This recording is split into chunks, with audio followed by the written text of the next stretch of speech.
Gente, e a sucessão de empregadores? Quando que ela ocorre? Ela, na verdade, é uma figura que está ali parcamente regida pelos artigos 10º e 448 da CLT, que basicamente diz a mesma coisa. A composição e a forma do empregador não afetarão o contrato de trabalho. Então, a sucessão de empregadores é um instituto trabalhista que se construiu no sentido de que alguém que venha assumir a empresa assume também as suas dívidas. Ao se transferir um estabelecimento, a titularidade do estabelecimento ou a titularidade da empresa, transfere-se também as dívidas trabalhistas entre o vendedor e o comprador, ou como está aí no slide, entre o alienante e o adquirente. Essa figura também tem alguns outros nomes. Você vai achar na doutrina como sucessão trabalhista ou também como alteração subjetiva do contrato. Você pode achar com qualquer um desses três nomes. Tá? Eu mesmo uso muitas vezes sucessão trabalhista, sucessão de empregadores, sucessão empresarial, também você encontra várias vezes. Então, quando você ouvir qualquer uma dessas expressões, você está ouvindo falar de sucessão de empregadores. E quando é que vai ocorrer a sucessão de empregadores? A gente tem algumas situações típicas, tá? Que são mais normais da gente ver no dia a dia, como, por exemplo, a que está listada primeiro aí, que é a alteração na estrutura da empresa. Aqui não muda o CNPJ, mas a empresa muda, por exemplo, de limitada para SA, ou de SA para limitada. Tá? Ou, enfim, qualquer alteração que você puder imaginar. Em havendo uma alteração na composição, perdão, na forma que a pessoa jurídica é prevista, há mudança do empregador. É claro que na prática, como o CNPJ continua o mesmo, é uma mudança que é, de certo modo, não relevante para o nosso estudo. Afinal de contas, é uma mera mudança contratual, né? Não é uma mudança que afeta efetivamente o mundo dos fatos.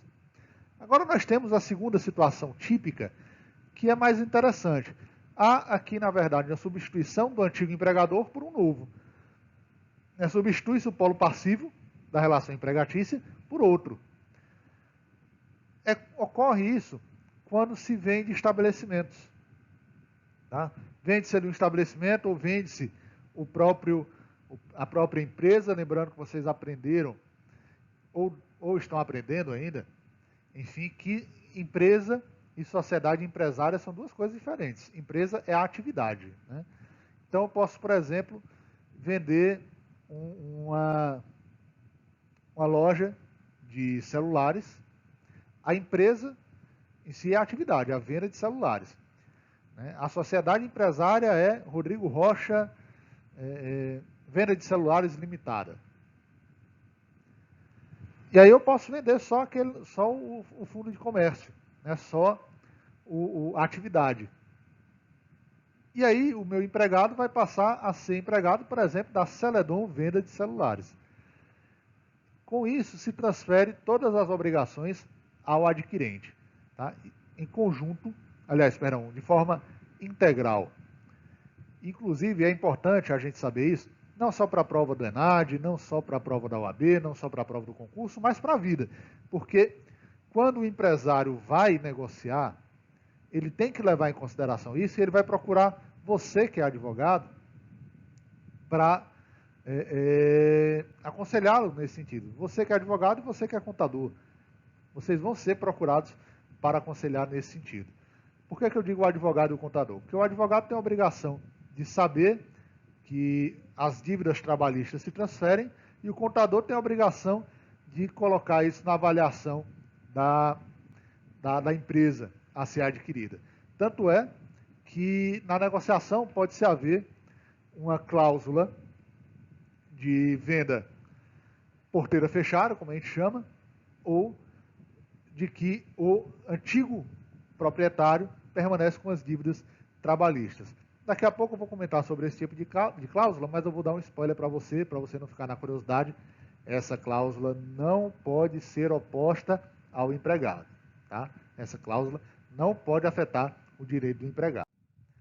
Temos aí também uma nova possibilidade que foi desenvolvida na doutrina, que é quando você tem a venda não do estabelecimento completo, não do comércio, perdão, não da empresa completa, mas de uma unidade de produção que seja tão relevante que afete toda a relação empregatícia. Como, por exemplo, a venda de um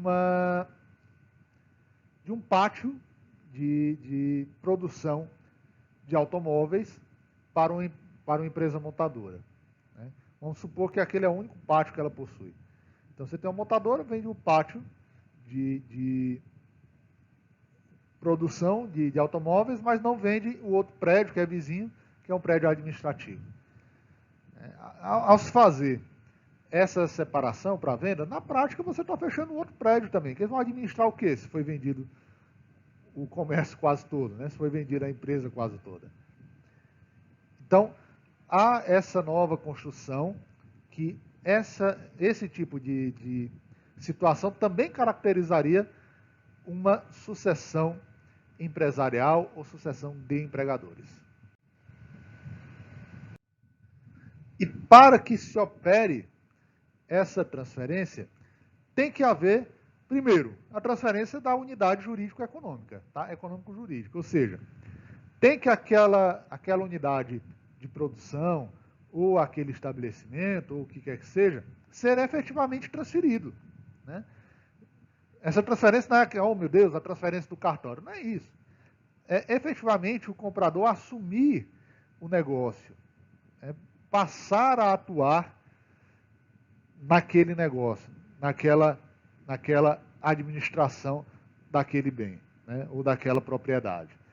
Havendo isso, há a transferência da unidade jurídico-econômica.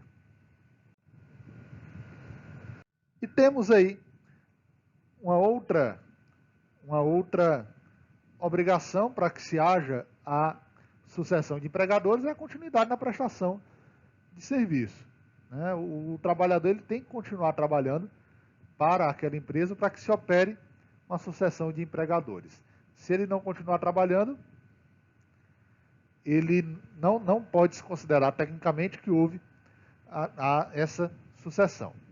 E aí, quanto à cláusula de não responsabilização que eu comentei anteriormente, é muito comum nos contratos de compra e venda, principalmente venda de estabelecimento, eles disporem se a venda é porteira fechada, ou seja, com todas as dívidas e todos os créditos, ou se as dívidas serão pagas pelo vendedor. Se as dívidas são pagas pelo vendedor, o preço da negociação é maior. Se o negócio é fechado porteira fechada, o preço da negociação é menor.